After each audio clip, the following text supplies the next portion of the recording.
Assalamualaikum warahmatullahi wabarakatuh.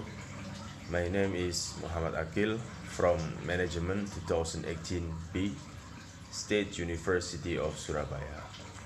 Yes, in this good opportunity, I would like to talk about managing company across culture. We can imagine a big company has many factories around the world, like Unilever and extra. And we know that in the different place has different working culture. We can make an example between Japan and United States of America.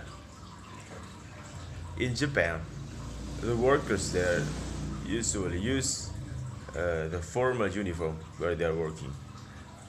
It's very different with the United States of America that's use the casual working where they work.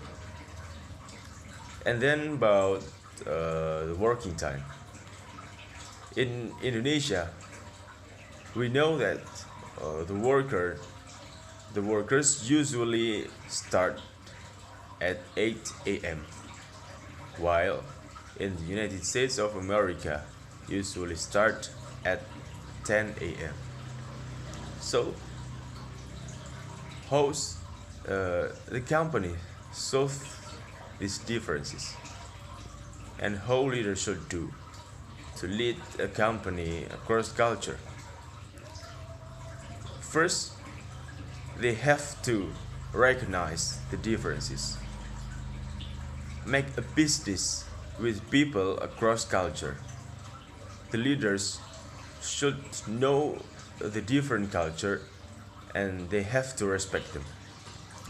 And then leaders who lead a company across culture, they have to has something called empathy. What's empathy? Empathy is, it can mean seeing and feeling as another person.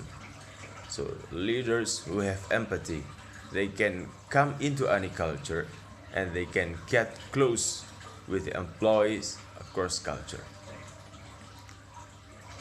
We may want to know how we can get empathy from other persons. It can start with listening them. So leaders can get their hearts and get close with them to make a good connection. I think that's all what I can say. I'm sorry for every single mistake I've done. Assalamualaikum warahmatullahi wabarakatuh.